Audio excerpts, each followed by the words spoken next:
அனைவருக்கும் வணக்கம். இன்னைக்கு நம்ம பார்க்கக்கூடிய வீடியோ பதிவு என்னன்னு பார்த்தீங்க அப்படின்னா, இன்னைக்கு இருக்கக்கூடிய காலகட்டத்தில் மக்களுக்கு ரொம்ப ஒரு அதிகமாக பாதிப்பு இருக்கக்கூடிய ஒரு நோய் பார்த்தீங்க அப்படின்னா டயபெட்டிக்ஸ். இது நீரிழிவு நோய் அப்படின்னு சொல்லக்கூடிய பார்த்தீங்கன்னா இதுதான் இன்னைக்கு மக்கள் ரொம்ப ஒரு பெரிய வியாதியாக கருதுறாங்க. ஸோ அதுக்கு பார்த்தீங்க அப்படின்னா ரொம்ப எளிமையான மூலிகை, ரொம்ப நம்ம கஷ்டப்பட்டுலாம் நம்ம சாப்பிட தேவையில்லை, சரிங்களா? இப்போ நான் நின்றுட்டு இருக்கிறது பார்த்தீங்க அப்படின்னா மருத மரம்.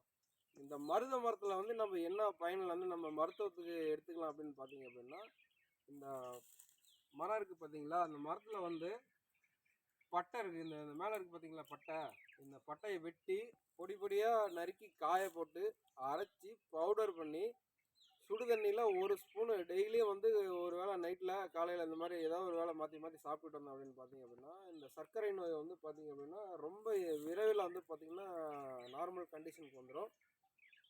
அது மட்டும் இல்லாமல் ஹார்ட் பேஷண்ட் இருக்காங்க இல்லைங்களா, அந்த ஹார்ட்டு வால்வு பிளாக் ஆகுதுன்னு சொல்கிறாங்க பார்த்தீங்களா, அந்த மாதிரியான விஷயத்துக்கு பார்த்தீங்க அப்படின்னா இந்த மருதம்பட்டை பார்த்தீங்க அப்படின்னா ரொம்ப சூப்பராக மருத்துவத்தில் வேலை செய்யும். இது மட்டும் இல்லாமல் இதில் சுவைத்தன்மை எப்படி இருக்குன்னு பார்த்தீங்கன்னா உவர்ப்புத்தன்மை அதிகமாக இருக்கும். பொதுவாகவே இந்த சுகர் பேஷண்ட்டுக்கு பார்த்தீங்க அப்படின்னா உவர்ப்புத்தன்மை இந்த மாதிரி கசப்புத்தன்மை அதிகமாக இருக்கிற பொருள் கொடுத்தோம்னா சீக்கிரமாக அந்த கணையத்தில் உள்ள இன்சுலின் சுரக்க ஆரம்பிக்கும் அப்படின்னு சொல்லிட்டு சொல்லுவாங்க.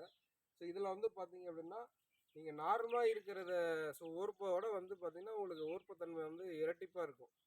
ஸோ அப்போ பார்த்தீங்க அப்படின்னா இந்த மருதம்பட்டையை தொடர்ந்து எடுத்துக்கும் பொழுது சர்க்கரை நோயாளிக்கு பார்த்தீங்க அப்படின்னா மிக எளிமையான முறையில் குணமடைஞ்சு சீக்கிரமாக உடம்ப நார்மல் கண்டிஷனுக்கு ரெக்கவர் பண்ணுறதுக்கான ஒரு மருத்துவ பலன் பார்த்தீங்கன்னா இந்த மருதம்பட்டையில் இருக்குது.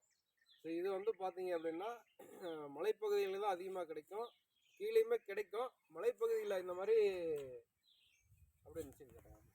மலைப்பகுதியில் சுற்றி இந்த மாதிரி மலைப்பகுதியில் உள்ள இடத்துல தான் பார்த்தீங்க அப்படின்னா இந்த மருதம்பட்டையில் இருக்கிற வீரியம் பார்த்தீங்க அப்படின்னா ரொம்ப அற்புதமாக இருக்கும். ஸோ கிடச்சிது அப்படின்னா கண்டிப்பாக இந்த மருதம்பட்டை பயன்படுத்துங்க. எல்லாருக்குமே பயனுள்ளதாக இருக்கும்னு நினைக்கிறேன்.